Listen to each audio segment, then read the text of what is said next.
Hello, subscribers. David Hoffman, independent filmmaker. I'm about to do an interview with a guy who profoundly affected my life.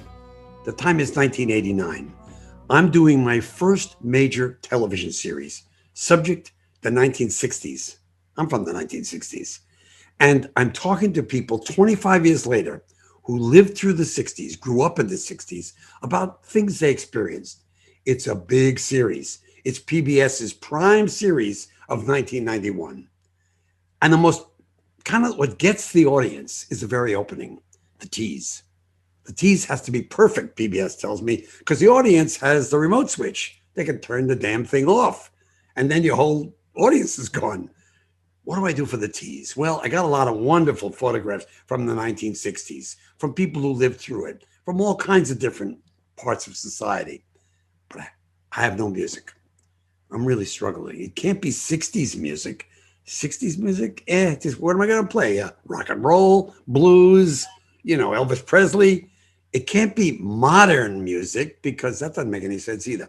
And it's got to be both serious, emotional, a bit sad, nostalgic. I'm really struggling. I can't find it. One night I'm listening to the radio and I hear this. What the hell is that? It's perfect. I mean, perfect. It's emotional. It's prideful. It's sad. It's mysterious.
His group is called Night Ark, and the album just knocks me out.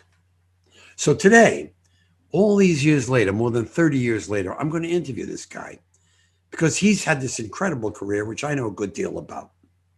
You're playing this instrument that I think most people who are watching this don't know. What's the instrument and what's unique about it? I play this instrument called the oud, O-U-D, and really what it is the grandfather of the guitar and the father of the lute. The origins date back to Mesopotamia, 1500 BC.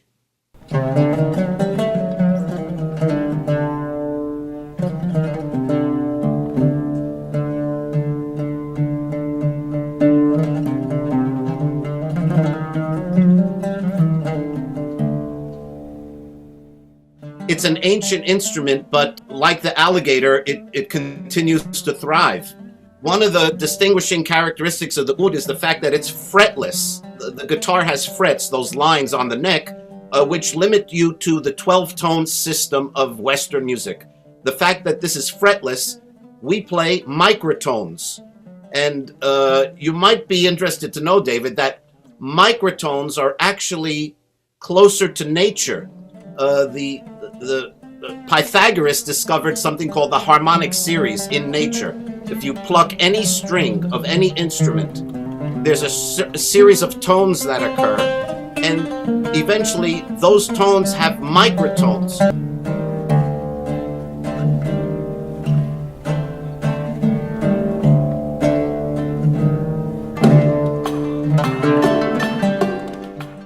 I really believe that the microtones, by the mere fact that they exist in nature, somehow reach us as human beings. I'll tell you another music that has microtones, although we don't define it so like that.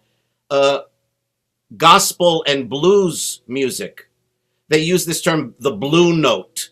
That's the note in between the two notes. When Aretha Franklin sings, what is it that, why are we reacting? Because she's not using the limited 12-tone system. She's singing the notes in between the notes, and it touches us. You know, many of my subscribers, most of my subscribers, including me, we're family people. We know how important family is. And I am touched by your unique family. If you could describe your dad and you, how you play at the World's Fair in 1964, are you some kind of a genius? I mean, how did this happen? Where does this culture between you and him begin, between you and him? And how does he teach you at so young to become a musician?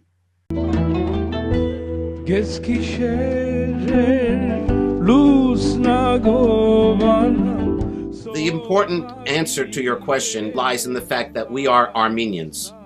And Armenians have a great history and a partly tragic history.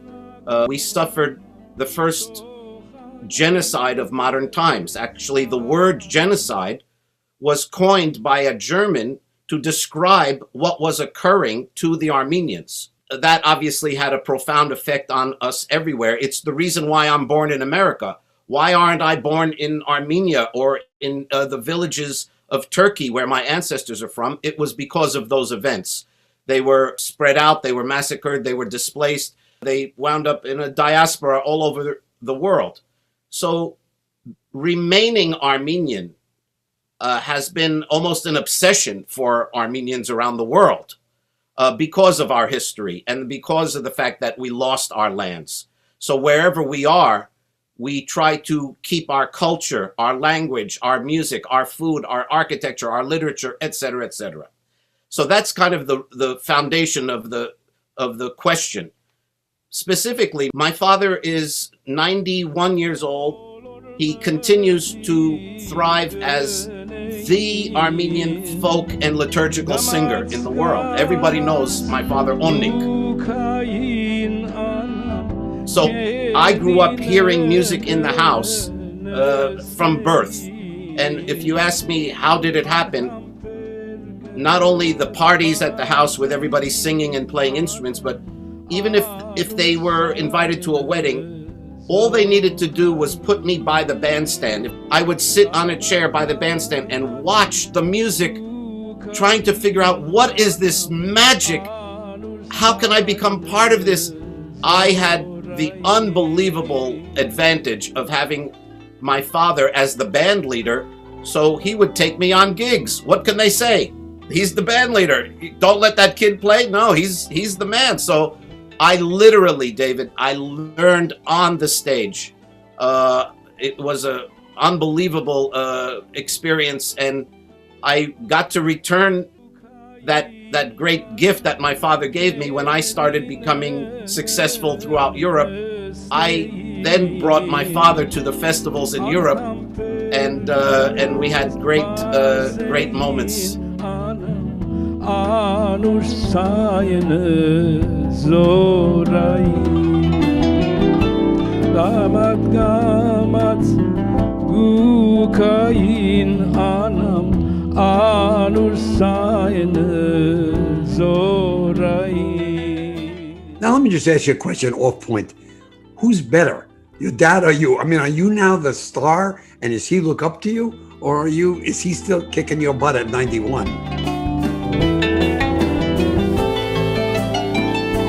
I will always defer to my father. He is my idol. He is my foundation. And depending on what circle you're asking about, I am either Ara's son or Onnik is Ara's father. But I don't know that we could be any prouder of each other.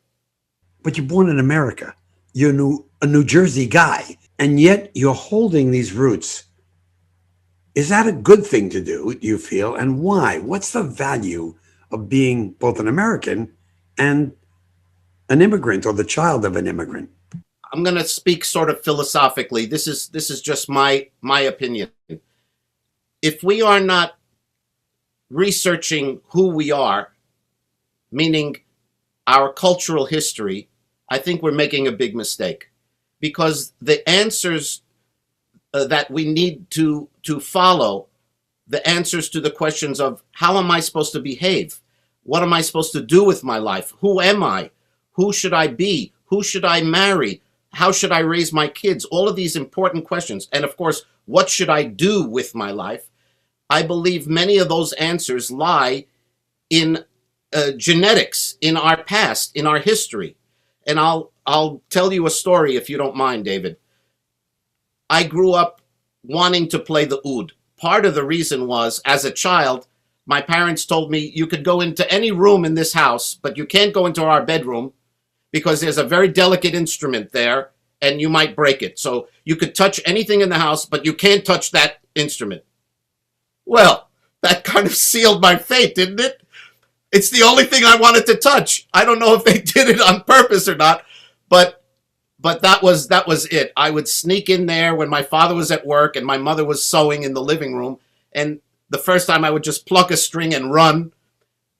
As I got a little braver, I would sit with it on the floor behind the bed, trying to figure it out.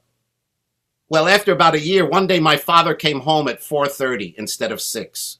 And I was in the bedroom, his bedroom, trying to play that instrument. I had plucked a few notes. I was getting a little melody. And of course, his first reaction was, "Hey, I thought I took," and then, "Oh, you're playing?" So he saw that I was respecting the instrument. And from that moment on, I was allowed to play it and learn. But David, I have a much more profound story to tell you, which really will answer your question. Why did I want to play that oud? I'm in New Jersey. I'm going to public school. English is the language, although we spoke Armenian at home. Is playing the oud going to make me popular? Is it going to get me laid? Is it going to make me money? None of the above. None of the above. And yet, even as a child, I didn't care. I wanted this. Now, I did not learn why until I was 20 years old. My father and I were booked to do a concert in Paris for the Armenian community. An old lady came up to my father and she said to my father, "Your mother had a voice like an angel."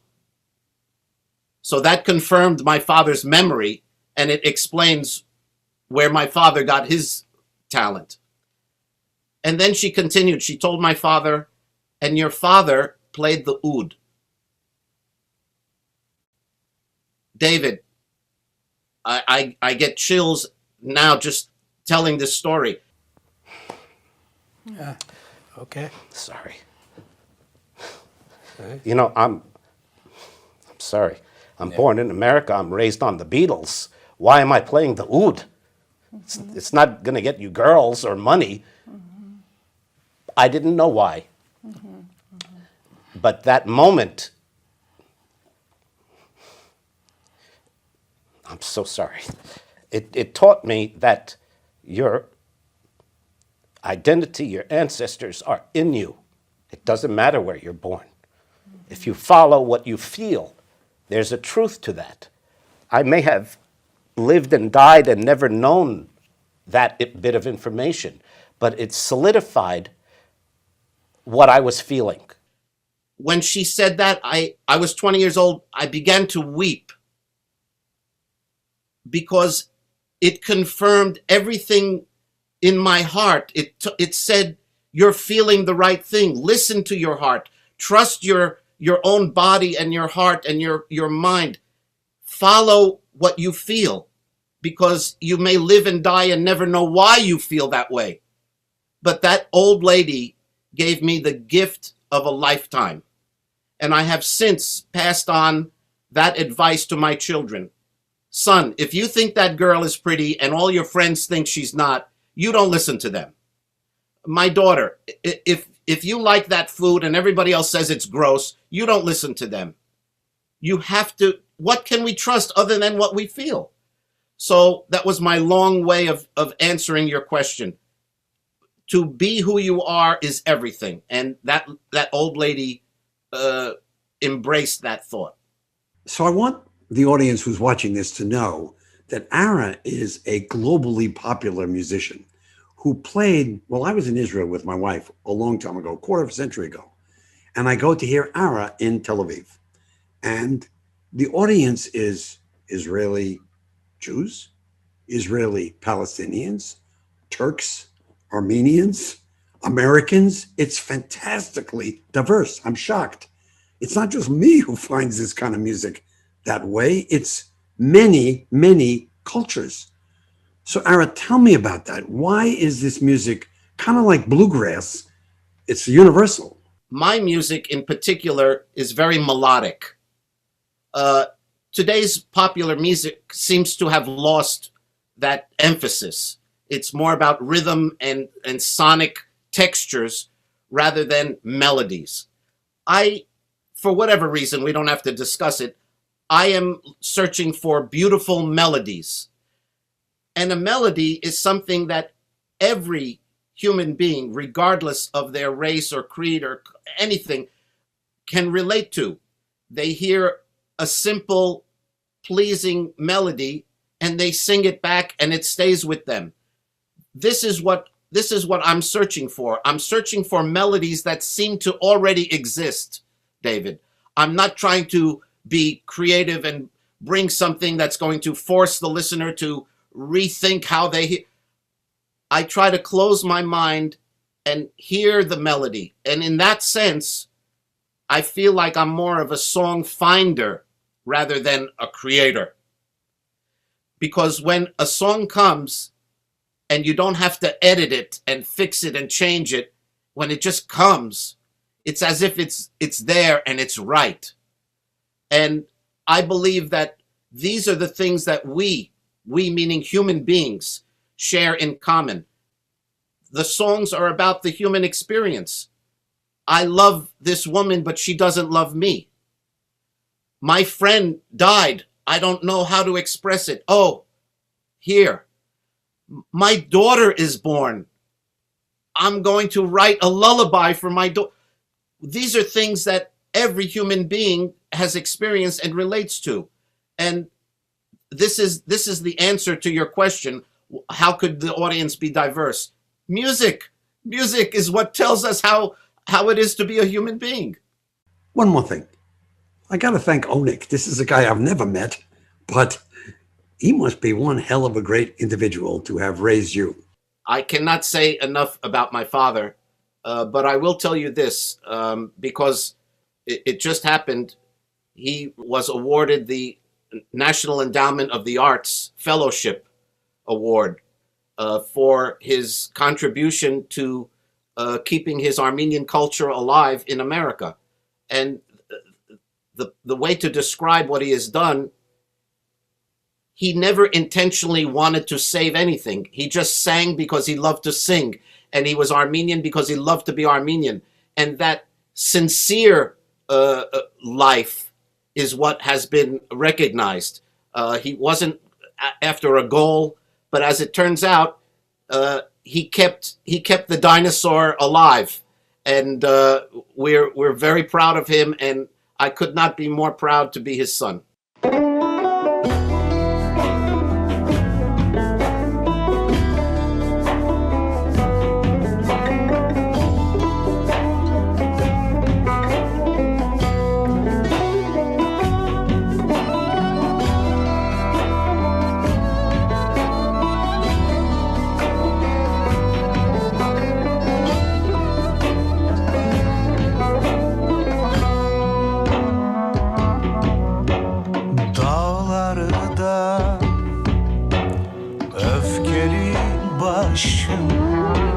Serhatta hep akşam oluyor. Hangar sportkunlu Gıpara değergin kızım Gıtaq viyer aslerin tohtığı Davravya motarjenika Τραγούδια λέω αρμενικά Θέλω να γυρίσω μα ο παράδεισος κλειστός לא צריך לברוח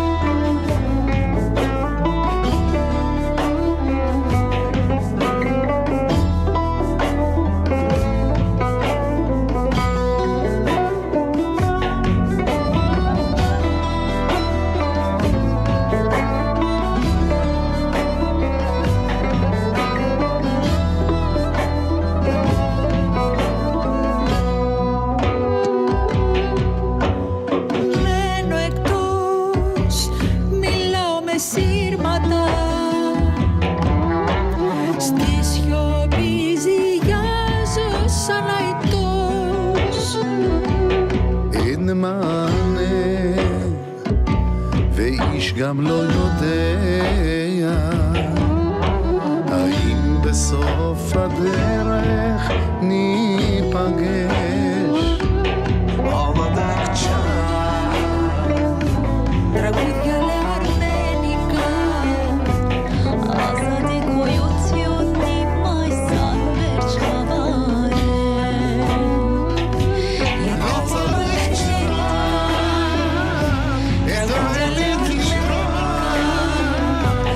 Güneşi tutacağız, göreceksin. Ազատի գոյությունի մայսան վերջ խավարը.